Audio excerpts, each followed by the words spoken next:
There's a lot of detail-oriented work that goes into AI that we're not going to be able to do the MQLs and the ABM work really that much faster without really kind of peeling back the layers and saying, okay, let's look at this before we start sitting, set it and forget it or plug and play.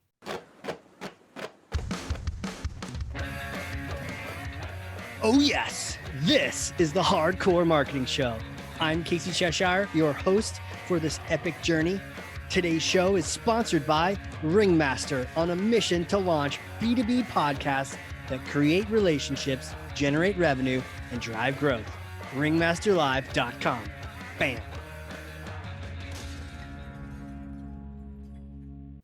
Okie dokie. I have hit the button. The recording is happening. I know I talked about hitting the button, and I did, but I'm excited because we are going to make this thing happen. I am about to interview someone, and we are about to just slay myths today. We are going to go myth to myth to myth, smash, smash, smash, smash. But who am I talking to with today? She's an absolute badass marketing leader, thought leader, growth, operations, speaker, mentor, advisor, decades of experience in go-to-market, customers, marketing automation, customer success, you name it. 2018 winner of Marketo's Stack Master. Let's freaking go. Speaker at all the places you've been and you want to go. She's a podcast host of What the Ops. You know what I'm saying? Practice lead of growth operations at HLX, president of the Growth Ops community, founder and CEO of Navigate Consulting Group, Melissa McCready. Welcome back to the show. Was that about me? What? Can you stop doing things? The whole show is going to be your introduction at some point, you know? Dang. Welcome back. Thank you so much for having me. And it's just weird. I always am like, what? I did that? Really? When did I do that? Right? Well, your old trusty friend is here from back in the day. Episode actually 134 back in 2020.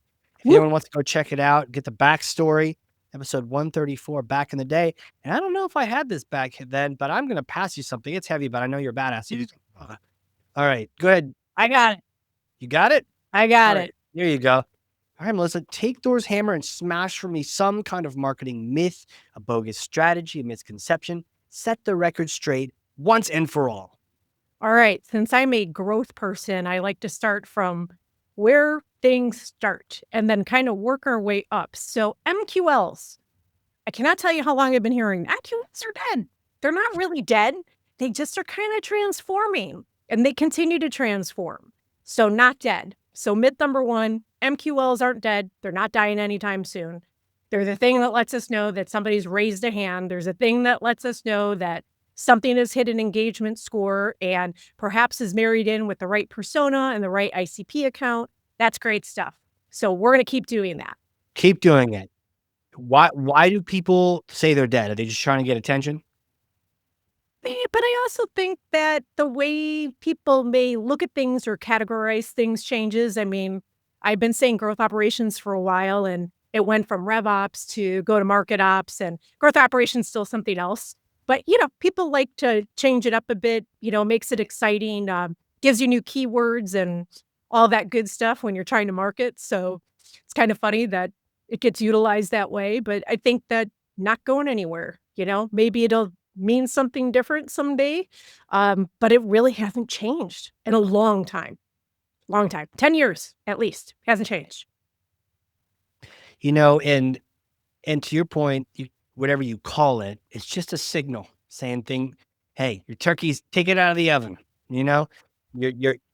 Your Christmas cookies are done baking. If you don't take them out, they're charcoal for Christmas. Like, let's go. Just let's not overcomplicate it. You don't have to worship it. Just use it and move on. That's right. We need a place to start measurements at that are meaningful. And so maybe it's a meaningful qualified lead. Meaningful. Oh, did you invent that just now? I did.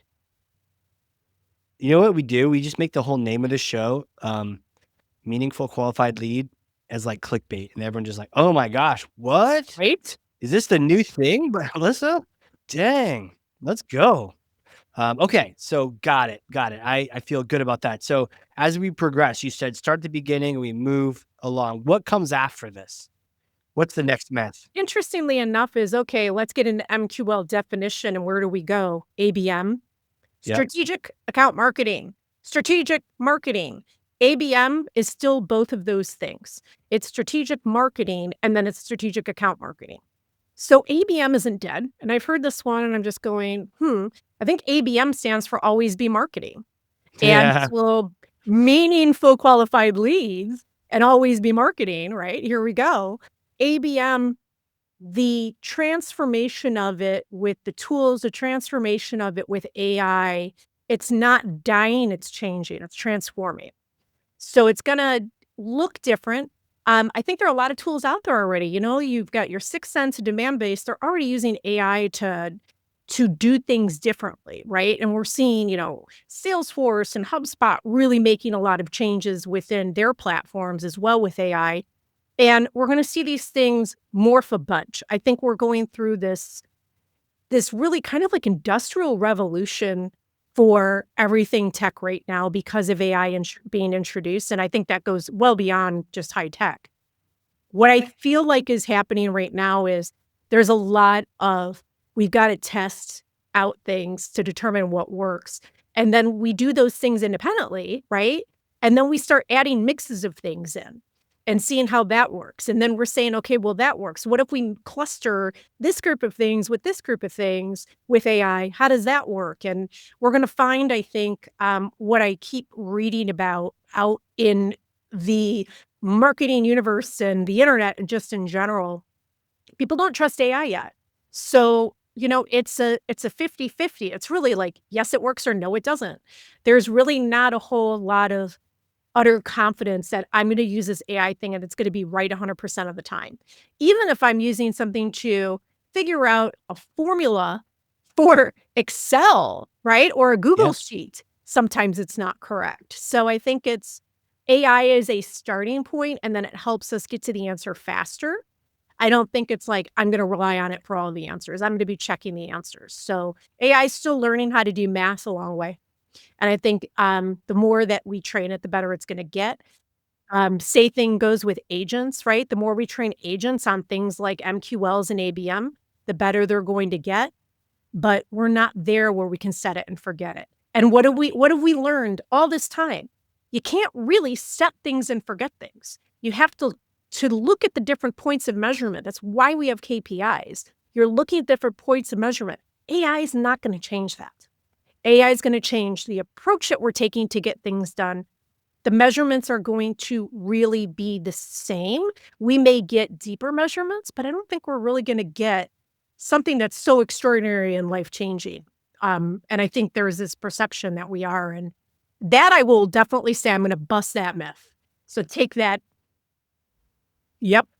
I don't think that's going to be the case. I think we've got a while to go yet. And, I look forward to my conspiracy theory brain that sometimes pops up about, are robots going to take over and are they, what's going to happen here? I think we've got a ways to go yet. So long as no evil people come in and do terrible things and we end up in a Star Wars scenario. For real. And Google used to have their right. Their mission used to be don't be evil, right? Mhm. And then something back in like 2020 or not 2020, 2005 or something, they got rid of that. They knew what was coming. But how do you get rid of that? Like, but once you add that as like your mission, you can't get rid of it. Don't be evil. Right. I was like, well, it's okay now to be evil because we got rid of that in our mission statement. Damn, Google. Damn. Um, for real. But you know what? Isn't it always the case that I laugh when you brought this up that we're always trying to find, set it and forget it, It is. And you it's know? like, turn it on and it works, right? So these Right. are those things, right? People are like, just turn AI on, it works. And we get into the prep work that needs to be done for AI to work. And prep work is like, did you do all those other things right in the first place? So you really do have to audit and revisit everything to say, like, you're ready to go with AI. I think that's what people are unfortunately finding out the hard way right now is they're like, we're ready to go. And they realize, you know what? We've been using these data enrichment tools, but we really haven't gone in to take a deep dive look at what is the impact of that data? And Yeah. how is that impact? Is it really correct? Is it correct based on our business? Because, if I'm identifying, like, if I'm using a tool like Zoom Info, their categorization of industries, sub-industries may not be the same definition that a company uses. Their ranges of employees may not match with your range of employees for ICP, right? So now Yeah. you've got to go back and figure that out. It's all of those sorts of things that I don't think people realize. There's a lot of checks and balances, there's a lot of detail-oriented work that goes into AI that we're not going to be able to do the MQLs and the ABM work really that much faster without really kind of peeling back the layers and saying, okay, let's look at this before we start sitting, set it and forget it, or plug and play, which is my ultimate favorite one. That's even worse than set it and forget it. No, it is. Plug and play, right? No, thank you. Plug and play. The only thing that works with that is PlayStation 4. Oh, But guess really? what? You don't even need to plug anymore. It's wireless. So, So crazy. damn. Um, I wanted to dwell for a second on, you brought up, is it correct based on our business, right? I guess Yeah. we get into like best practices and all those kind of things, and it's like, but you need to consider the context of what you're doing and not necessarily just blindly copy from someone else. Completely agree with that. Yeah, Mhm. Mhm. And do you want me to expand on that? So it's please. I'll talk about Helix for a second here. So HLX, sometimes we'll call Helix. You'll hear HLX. Usually we call it Helix. It's a new company, right? We haven't been around for 3 years, but the practice that I'm leading has been around basically since January when I stepped on board with them, which is interesting. I've been out consulting for 25 plus years. Just a I've been few. in and out. Yeah. I've been in and out. As I say, I go to the dark side and I go work for in a corporate office, right? There's been some of those things that I've done along the way. But I think that we say meet people where they're at. And I think that's such an important piece here of saying, Mm, what stage business are you? What does your org structure look like? What are the skill sets of your people? Like, we're talking, you have to go to that basic foundational level to really understand where the business is at. Like, adding on top of that is, what is our ICP? Great. Have you identified the things that you can do to actually execute and get things out the door? And that also means, is your product ready or your services ready? Do you know how to pitch that? So there's a lot of stuff ahead of that. So really assessing where somebody is at with people, process, technology, data, analytics. I want to be able to say, okay, if you don't have these analytics, let's go take a look at what's missing in that play and process that you don't have those analytics. That's kind of going to meet people where you're at. What is your business? Your business is more than just what you're selling, who you're selling to. It's how you're operating. I think this is where I'm so passionate about operations, is because it's the backbone, it's the neural system of a business. And when I started out, like, none of these terms and areas existed. Like, revenue operations didn't really come about till about 2017. Dana Taryn introduced the term while he was at Forrester, and it took hold. And then all of these things kind of grew from there, and you saw orgs kind of structuring around this and thinking about it more as a strategy. We're still not there with it being a strategic seat at the table, more so than not. So we still have ways to go. And I've been way ahead of my time calling it growth operations. There's another person out there. Her name's Tiffany Bova. Tiffany Bova was at Salesforce. I'm not sure if she's still there, but she's written books on growth operations. And when I met her, I'm like, oh my gosh, somebody else who's like really kind of sees this bigger picture of this, which is growth is what you're doing. Revenue is about the result of growth. But growth is people, process, technology, data, analytics, and very much more on the transformation of an organization, where you're looking at all of the things working together, right? We're looking at the entire body. We're not just looking at an arm or a leg. We're really looking at the entire body. Another analogy, of course, is a house. A lot of people like to use houses in operation, right? Because You're like, do I have a foundation built? Do I even have an architectural plan? Has it even been permitted, right? Like sign off. Somebody signed off and said, yes, we agreed to do this and we're going to fund it. Um, so there's a lot in growth operations that when we really kind of come back to things and we're coming back to that whole idea of where's your business at, there's very few businesses that are really matured, even just in revenue operations. And then there's companies that are like, we're going to call it, GTM or go to market operations. There's a lot to be said for that as well. It's like, that's a piece of it. That's probably more of you'll find more marketing led, where revenue operations, I think, tends to be more sales led. There's this above that is where growth operations is. It's going to be a skill set that has done both of those things and has done those things deeply and has done those things across the business, from the front end customer facing to the partners to the back end of the business, your legal, your finance. Maybe you have a physical product and there's supply chain involved in there. There's a lot. So meeting people where they're at is assessing all of that, which is a big job. I think that can be the challenge too. I love the idea of calling out growth and then revenues as the result, just like looking at leading indicators, not lagging indicators. Let's talk about the thing that gets the thing done. But yeah, the idea that, marketing growth, it becomes so encompassing.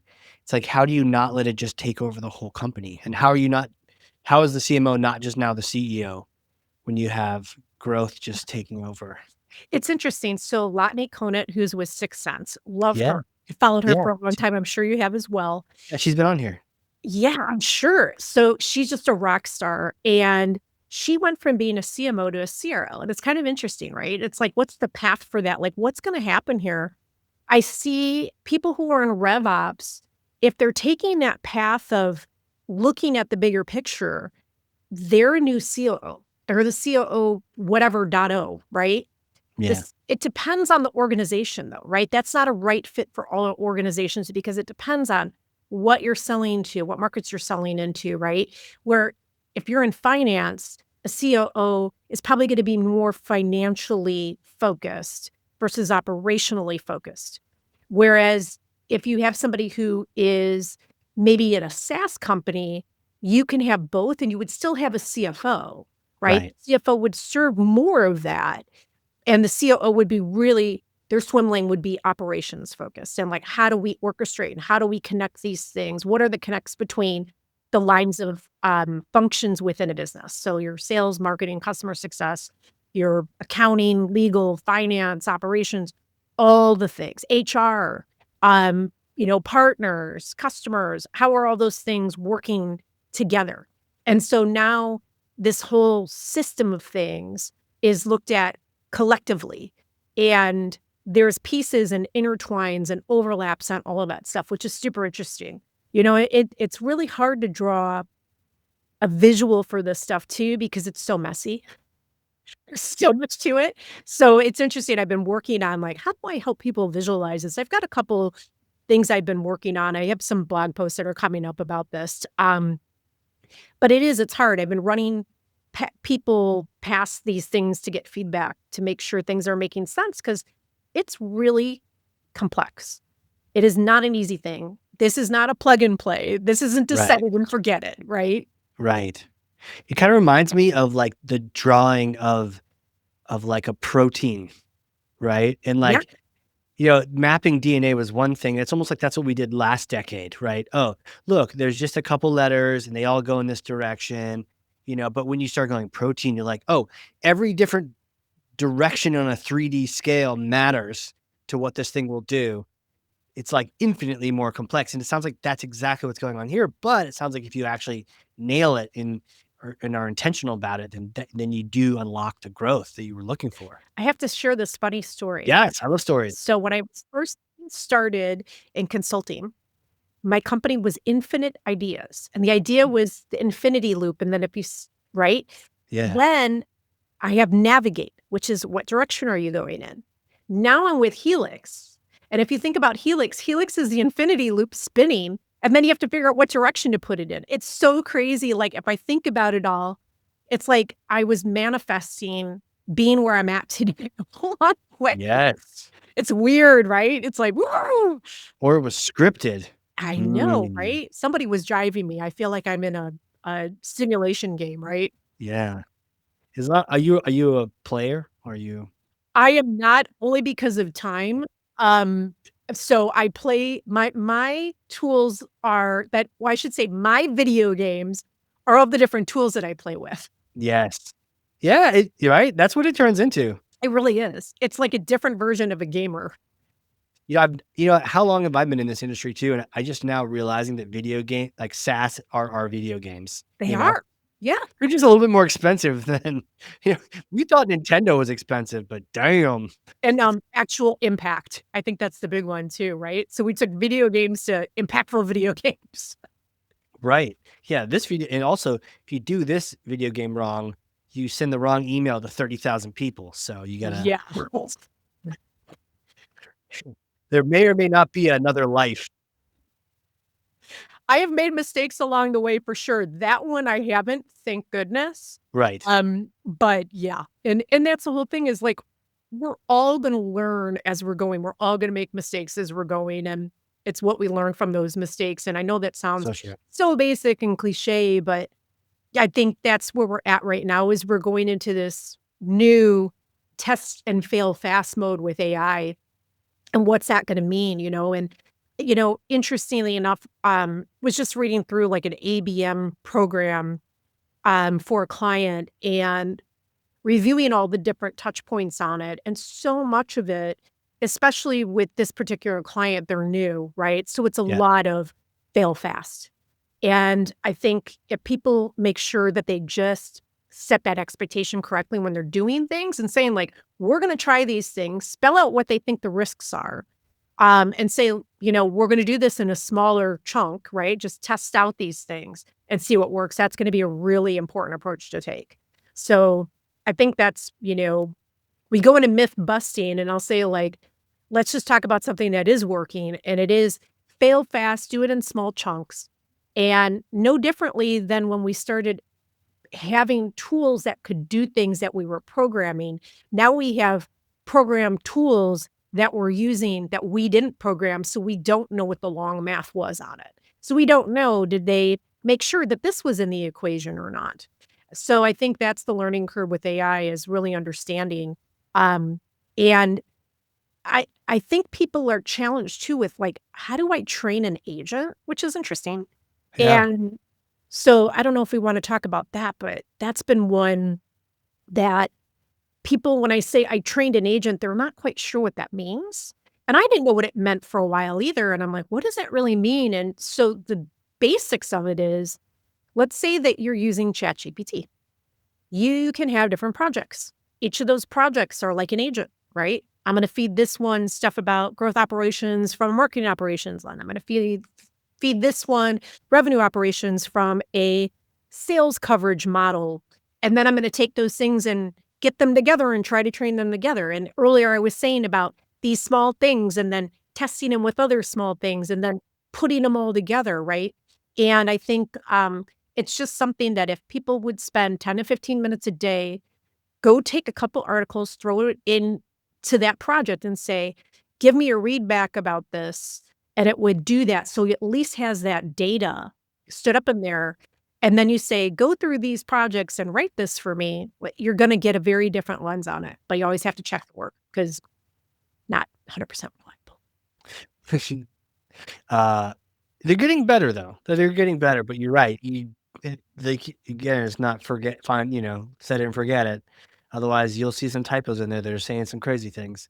Um, and the M dash just gives it away, which I love to harp on. But so this actually came up yesterday in a roundtable conversation with a bunch of VPs, and we were all just talking about everyone's talking about AI, and someone brought this up, and it was a brilliant. And I'd love to get your take on this. It's like we all lately have been using it on the personal side. At least this group had. Like I use it for my daughter's homework, so I can help her figure it out. Because who Right? even remembers middle school math and use it to figure out what to do with some family issues and also like you get some good impact, maybe some creative ideas. Using it on a personal nature for personal or even for business on an individual basis is one thing, but then to make the leap to how do we use this at scale? And what are we doing? Are we just doing content creation on an individual basis? Or how are we unleashing this at scale? That is the leap I don't know if we're talking about enough. Yeah, and that's why I was saying about, like, having a bunch of different agents trained so your agent is an expert in a very specific area and having a lot of different agents set up like that, right? And then feeding it the right prompts. And I think this is the thing with prompting. The way that I like to explain it is, how do I make a peanut butter and jelly sandwich? And it goes to the methods of training, right? If we think about training something, in training and development, it's what's the first thing you need to have? One is an idea. Two is, okay, when I have an idea, what does that mean in order for me to execute? And really scaling it back to say, I need to have a plan. I need to have money. I need to have somebody who knows how to do this, Yeah. right? We're not even talking about like having a car and having a driver's license to get to the store, living in an area that has a store that has the ingredients and knowing how to find it. Like you're going down to that level with prompting. And I don't think a lot of people realize that. So when you're prompting, you're doing the W's: who, what, where, why, when, and how. And when you do that and you really prompt that way, you're gonna get a much better result most of the time than if you don't go to that level. So, saying things like, "As an expert from a leading analyst firm like a Forrester, Gartner, having experience from Salesforce, Adobe Marketo, Oracle, Eloqua, Mailchimp, in the area of email marketing and specifically in open rates, what is the best blah, blah, blah for the United States in this ICP, right? I mean, it's literally going to that level.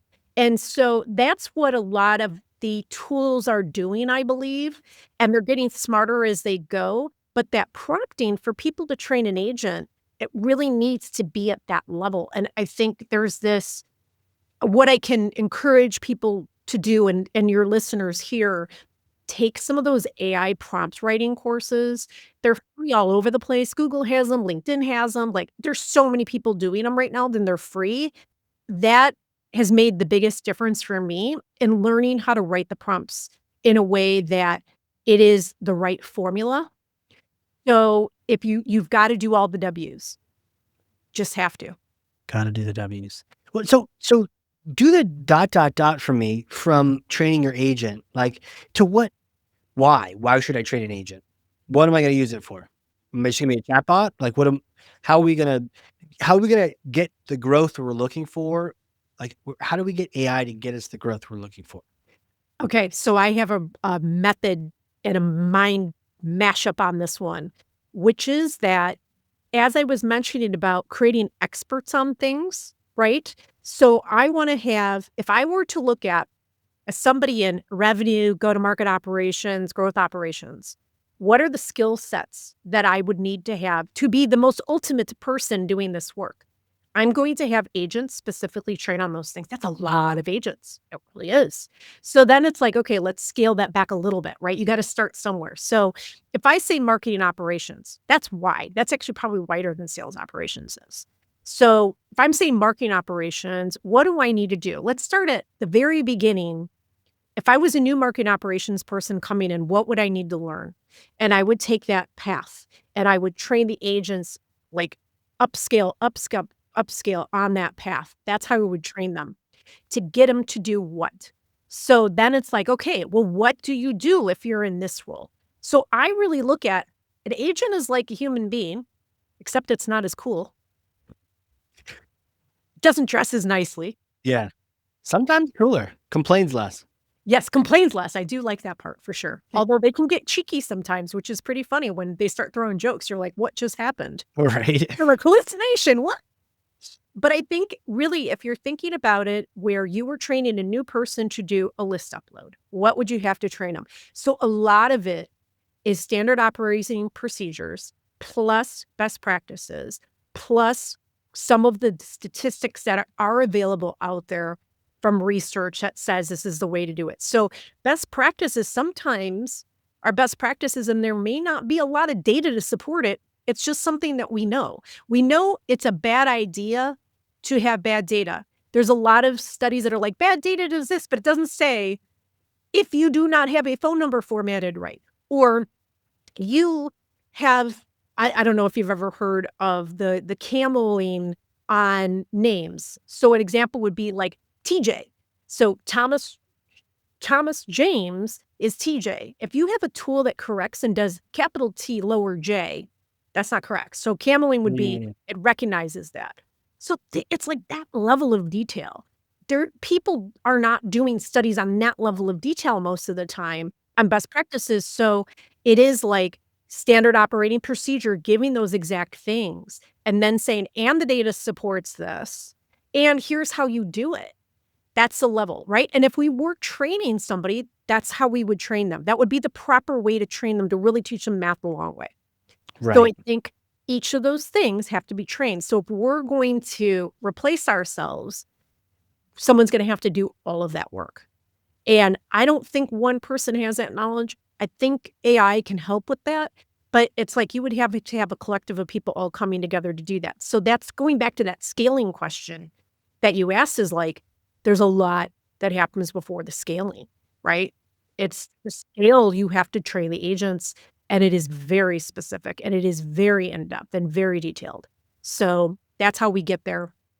I don't know how fast we'll get there. I don't know if the agents will help us to get there faster or not, because if you look at the whole operations career path, it hasn't been around that long.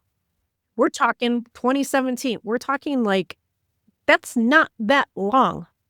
And it's crazy how much operations has morphed as a result of like not being around that long. We've morphed a lot considering how young the industry is. So that's also been really fun to watch too. Man, I'm definitely the morphing, the transformation, the change, it's like we have to stay up with the change. And now it's faster because now we're chasing after AI and you're like, oh my gosh, we're already so quick on doing everything because, I think Scott Brinker's MarTech map was at one point it was 11,000, I think in 2024. I think it's at around 14,000 in 2025. And the Wow. majority of those added were AI tools. So AI tools are going to make AI tools, right? It's just going to happen. So it's a lot of that like crash and burn sort of thing, right? Get on the road, crash and burn. For those that are still on the road, okay, cool, like keep going. But we're going to see a lot of that. And I think more so and faster than we've ever seen with development, which is really cool. It's also frightening. It's also exhausting.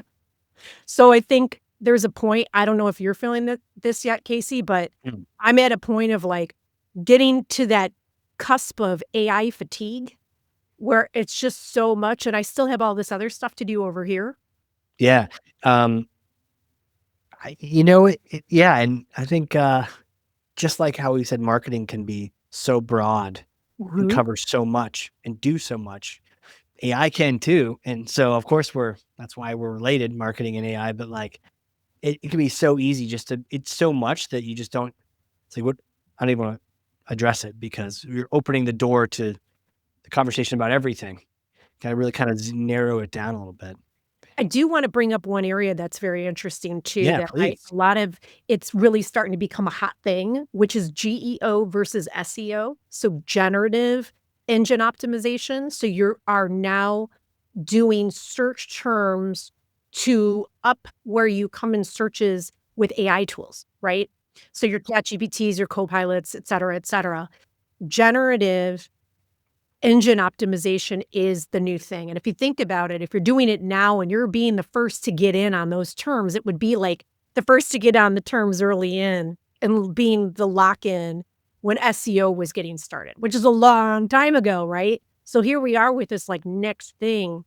And I'm hearing that a lot of people are having great success with getting, this is the thing with the BDRs and like, are BDRs dead and are AI going to take over BDRs?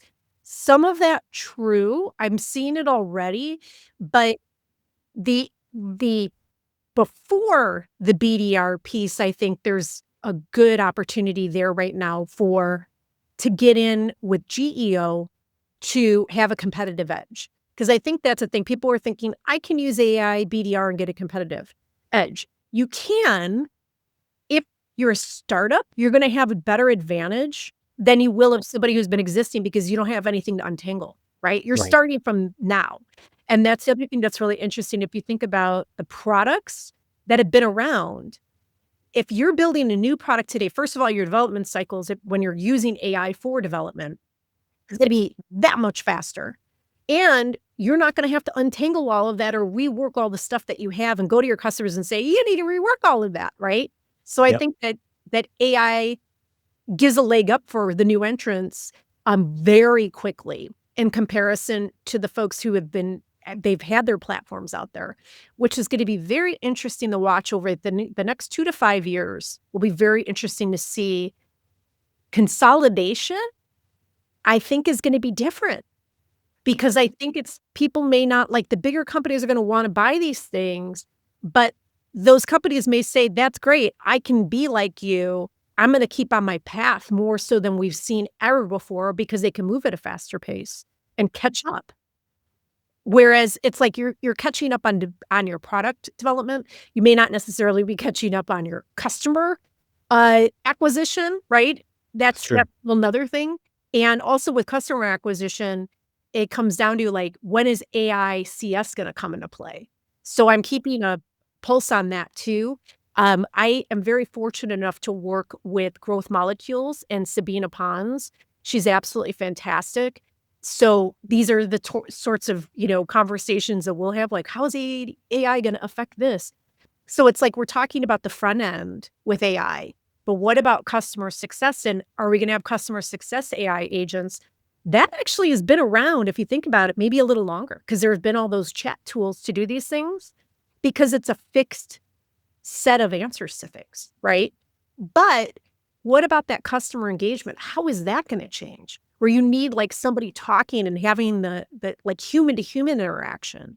Are you really going to change that? I don't know. And it's kind of like the BI or the AI BDR handoff to an AE. You still need to have that relationship build. Are you going to really be able to do that with an AI agent?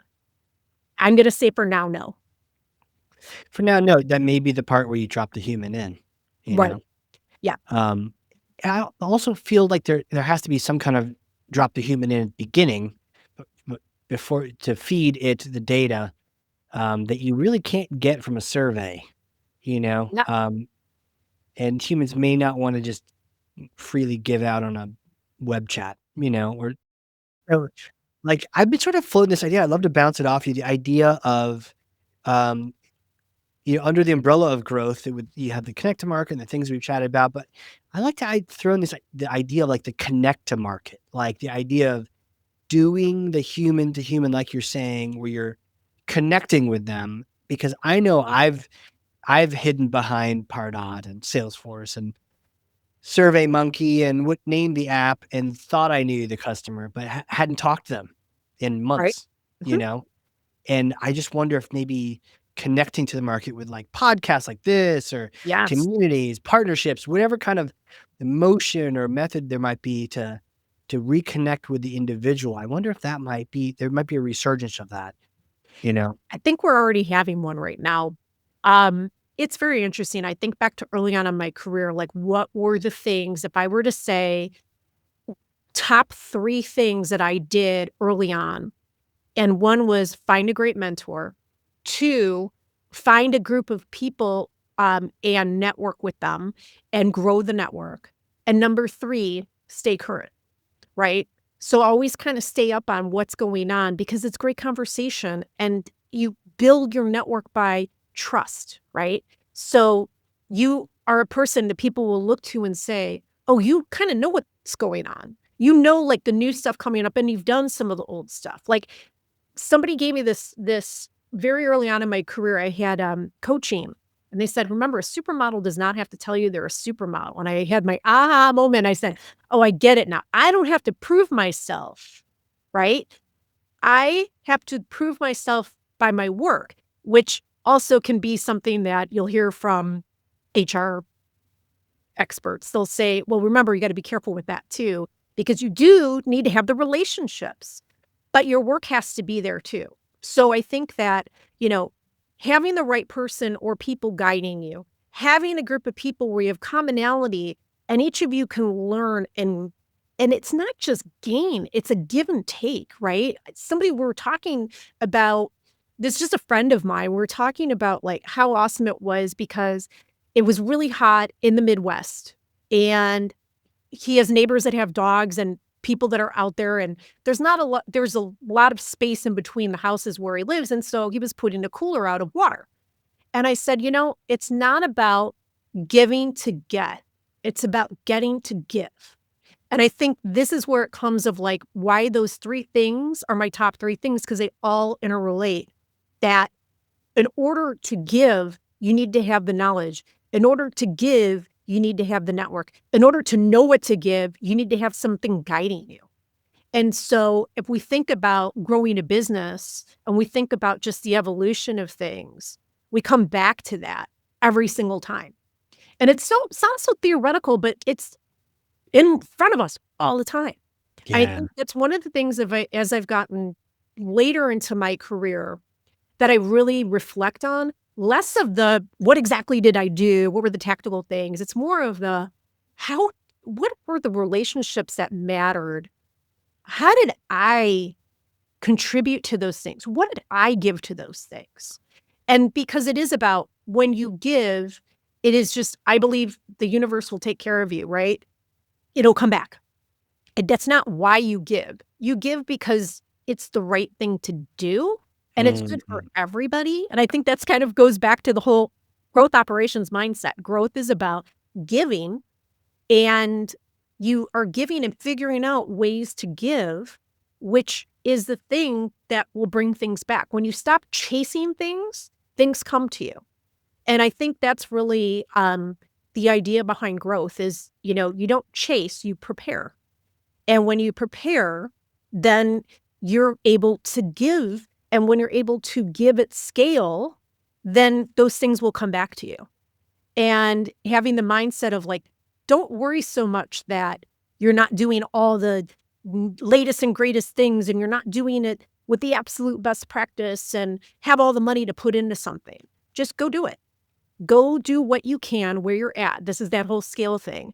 Meet people where they're at. Meet yourself where you're at. And AI is one of those things that can enhance that. But I think at the end of the day, we just have to remember that we're all growing together.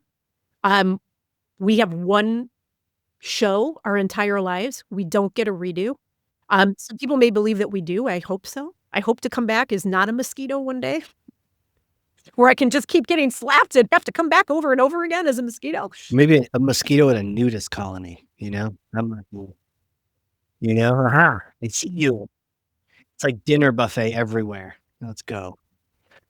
So, I don't know. I think, when we come back to center on things of, myth busting and all those good things, I think it really comes to, are we giving the right things? And when we're giving the right things and we're giving in the right way with the right intention, then we're setting ourselves up for success. And that's very theoretical and hypothetical, but, you know, supermodels don't tell you that have to tell you that they're supermodels. So I wanna be the brand that is the Kleenex, right? Or Coca-Cola where it's a Coke. Not that I agree with all the sugar in it and all the other ingredients, but that's another story. But really, you wanna be that brand that is the household, and how do you become household? It's because you're doing something that matters, and it doesn't have to matter on the grand scale. It just has to make a difference, I think, in a positive way. So how do we do that? And I think marketing, we're helping people get to answers that they won't be able to get to on their own. We're doing it right. And see, there was like the idea noise, right? Mm, right? The little chime in the background when I said that.